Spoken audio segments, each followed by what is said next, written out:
नमस्कार दोस्तों। दोस्तों आज मैं काफ़ी दिनों के बाद आप लोगों को मिल रहा हूं और आज मैं जो लाइव अपनी वीडियो डाल रहा हूं आप लोगों के लिए।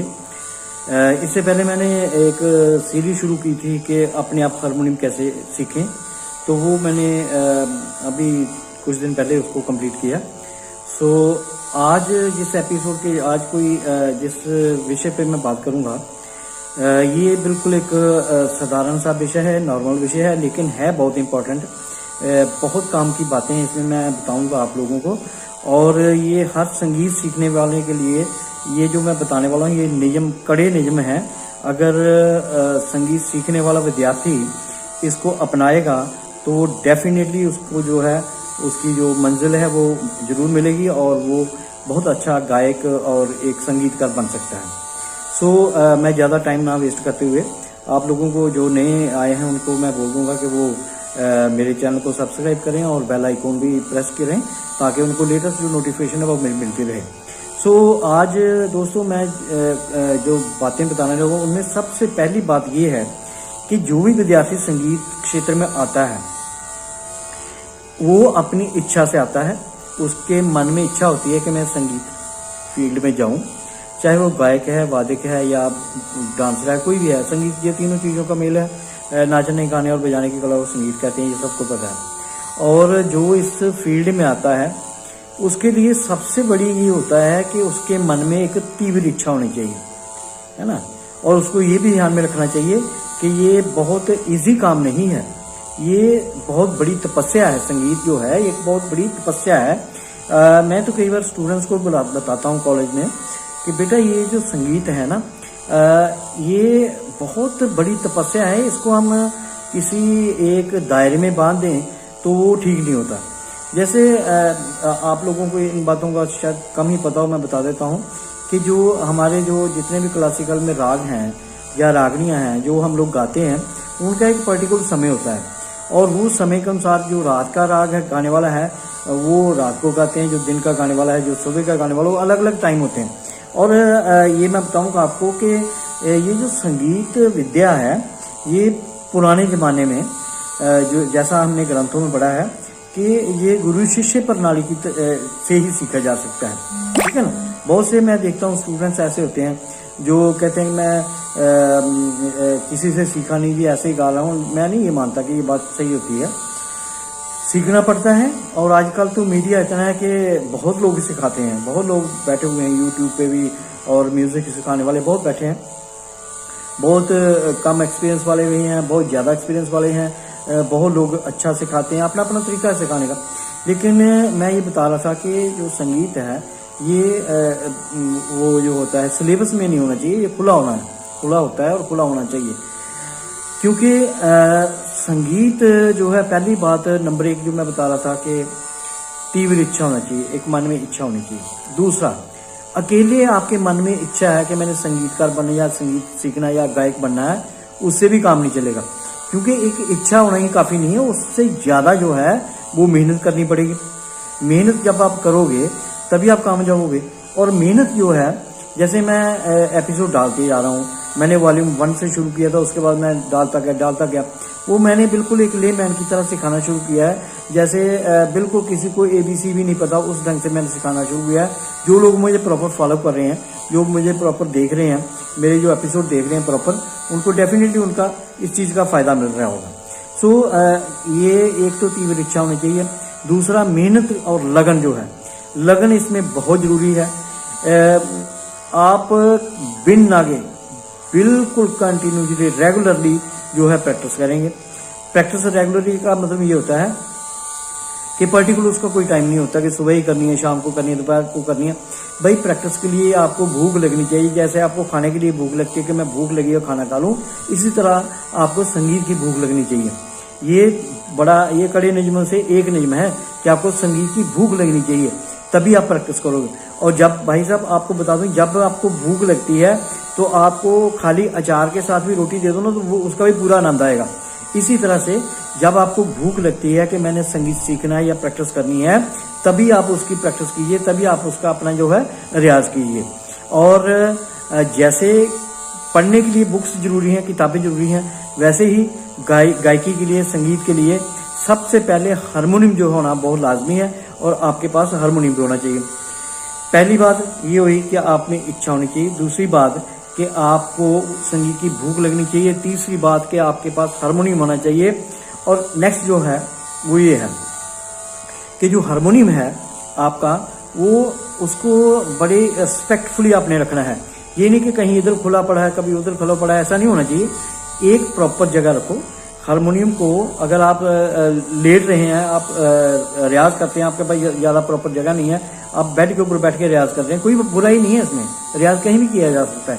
लेकिन जब आप सोते हो तो हारमोनियम जो है वो आपके इस तरफ होना चाहिए, सराहने की तरफ होना चाहिए पड़ा हुआ, और वो ऊंची जगह होना चाहिए।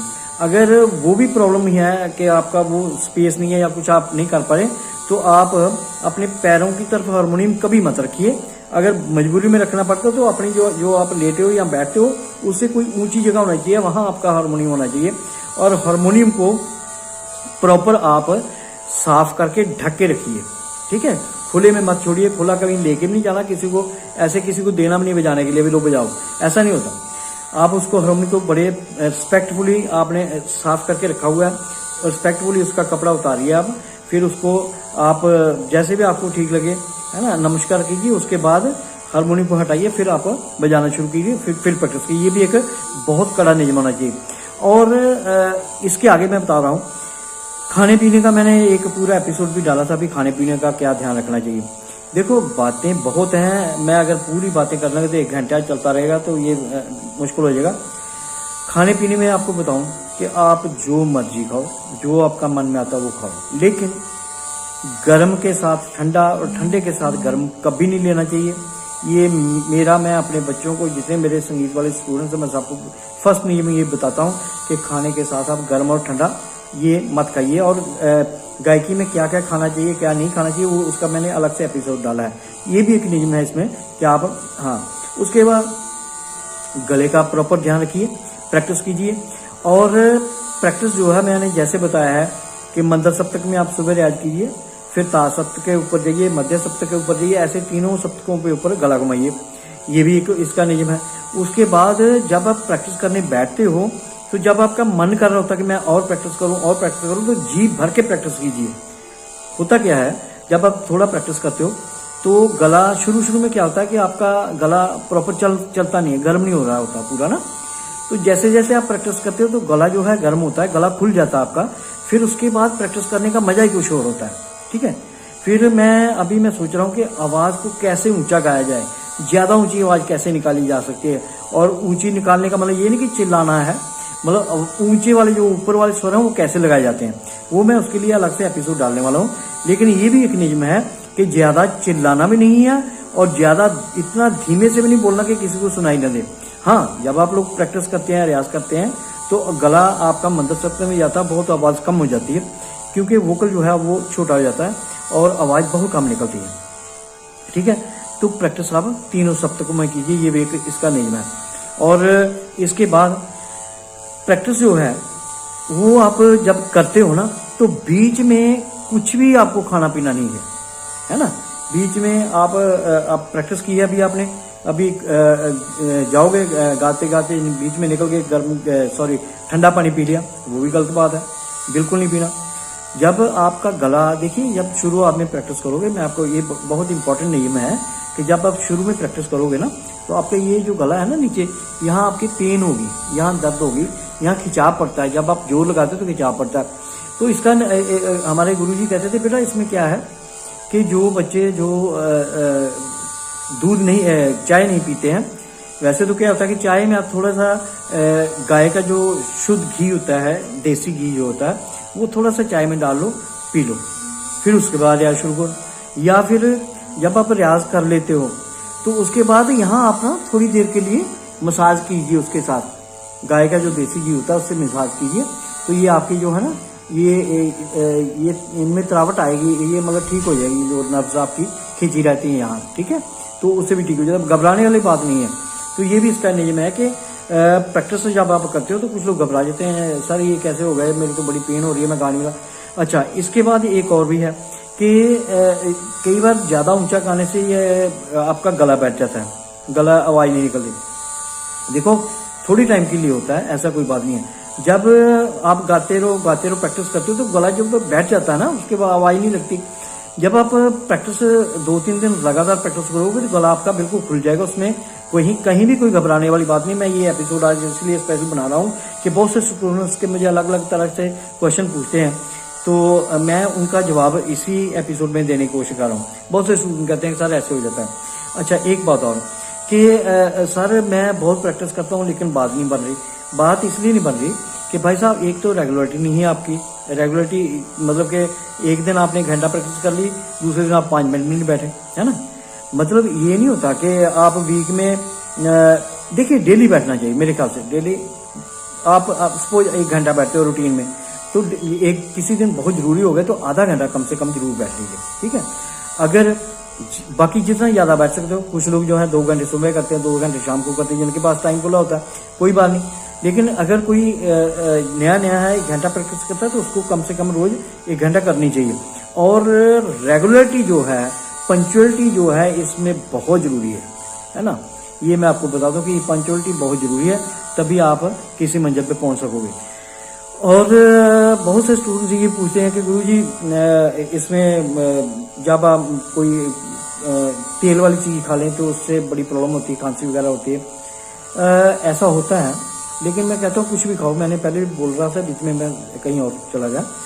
कुछ भी खाओ आप, तेल वाली चीज जो मर्जी आपका मन करे, लेकिन जब आप तली हुई चीज खाते हो तो डेफिनेटली उसके बाद चाहे आप कोसा पानी करके, गर्म पानी करके उसे पी लो, या चाय थोड़ा सा पी लो, या गर्म दूध पी लो। मतलब वो होता है कि आपका गला उससे साफ होता है। और इससे एक बढ़िया और बहुत बढ़िया बात मुझे याद आ गई कि बहुत से बच्चे पूछते हैं सर मैं इलायची खाता हूँ, ये खाता हूँ, वो खाता हूँ, मेरा गला ऐसे खुश्क हो जाता है, पता नहीं क्या होता है। भाई मैं ये कभी भी रिकमेंड नहीं करता कि आप ये इलायची वगैरह खाओ या कुछ ऐसा खाओ, कुछ नहीं होता। ज़्यादा से ज़्यादा अगर आपको गले की थोड़ी सी प्रॉब्लम आती है तो सबसे बढ़िया या तो आप स्टीम ले लो, या फिर आप गॉगल्स जो हैं नमक लेके थोड़ा सा गर्म पानी में डाल के उससे गॉगल्स कर लो, उससे भी गला बिल्कुल साफ हो जाता है। मैं आपको बताऊं एक बात और, अगर आप कर सकते हो तो ये बहुत बढ़िया नुस्खा है गले को ठीक रखने के लिए। ये जो पाकिस्तानी नमक होता है, पाकिस्तानी जिसको सैदा नमक भी बोलते हैं, या पाकिस्तानी नमक होता है, उसके जो बड़े बड़े पीस आते हैं, तो वो पीस आप एक मीडियम सा पीस, इतना सा पीस है ना, मीडियम सा पीस ले रही, उसको आप आग के ऊपर रख दो तो वो बिल्कुल रेड हो जाएगा। बिल्कुल जैसे लोहा तपता ना वैसे तप जाएगा बिल्कुल। फिर साथ में पानी का गिलास रख लिया आपने। जब वो थोड़ा सा रेड हो गया, उसको किसी चिमटे से या किसी चीज से पकड़ के उसमें गिलास में डाल दो, तो वो आवाज शू की आवाज आएगी और पानी एकदम से गर्म हो जाएगा सारा। वो वैसे ही पकड़ के उसको बाहर निकाल दो, और उस पानी से अगर आप गरारे करो, गागल्स करो, तो फिर क्या बात है, फिर तो बहुत अच्छी बात हो जाएगी, है ना। सो ये कुछ निज़म थे, बाकी हो सकता है मेरे माइंड से कुछ स्लिप हो गई हुई बातें, लेकिन मैं आपको एक रिक्वेस्ट करूंगा कि अगर आपके मन में कोई क्वेश्चन उठता है, क्वेरी होती है कोई संगीत के विषय में, तो मुझे डेफिनेटली आप फोन कीजिए। मुझे मेरे व्हाट्सएप के ऊपर नंबर एक ही है मेरे पास, मैंने डिस्क्रिप्शन में भी दिया हुआ है, मुझे कॉल कीजिए और मैं आपकी हर समस्या का हल करूंगा, ठीक है। यहाँ तक मुझे नॉलेज है, वहां तक मैं आपकी पूरी हेल्प करूंगा। सॉरी। सो आज का जो एपिसोड था इतने था। ये बहुत जरूरी बातें थी, बहुत से स्टूडेंट्स ने मुझे पूछी थी, बहुत से दोस्त मुझे क्वेरी के लिए भेजते हैं, तो मैं सोच रहा था कि मैं किसी दिन बैठूंगा और एक एपिसोड ही बना डालूंगा, उसमें सब बातें मैं कर दूंगा। तो सॉरी जिन दोस्तों के शायद मैं कुछ भूल जाता हूँ, क्वेश्चन वगैरह कई बार रह जाते हैं, वो मुझे कॉल करके जरूर डेफिनेटली पूछिएगा, मैं फोन के ऊपर भी बताने की कोशिश करूंगा। और अगर आप लोगों की कोई ऐसा होता है कि आप कोई स्पेशल पूछना चाहते हैं, या मुझे आप ये रिकमेंडेशन भेजिए कि सर ये वाले टॉपिक के ऊपर आप वीडियो बना के भेजो, तो मैं वो भी करूंगा, है ना। अगर आपको कुछ पूछना होता है या स्पेशल कुछ पूछना होता है किसी राग के बारे में या किसी भी चीज के बारे में पूछना हो, तो मुझे आप फोन कीजिए या मुझे मैसेज कीजिए, मैं उसके ऊपर एक अलग से वीडियो बना के डालूंगा डेफिनेटली, ठीक है। सो आज के लिए बस धन्यवाद, थैंक यू वेरी मच, आपने इतना जो टाइम दिया है और दोस्तों मैं ये एपिसोड जो बनाता हूँ बड़ी मेहनत से बनाता हूँ, बहुत टाइम मुझे डिवोट करना पड़ता है इन बात के लिए। और प्लीज़ आप इसको एंड तक देखिएगा। और जो चाहने वाले हैं, जो संगीत को चाहते हैं, जो संगीत के लाइन में, संगीत के विषय में आगे बढ़ना चाहते हैं, संगीत क्षेत्र में आना चाहते हैं, उनको ज़रूर आप ज़्यादा से ज़्यादा मेरे साथ जोड़िए और उनको ये जो मेरा है चैनल, इसका जरूर लिंक भेजिए, अपने दोस्तों के साथ इसको शेयर कीजिए और सब्सक्राइब कीजिए मेरे चैनल को। और इसी के साथ मैं विदा लेना चाहता हूँ। Thank you very much.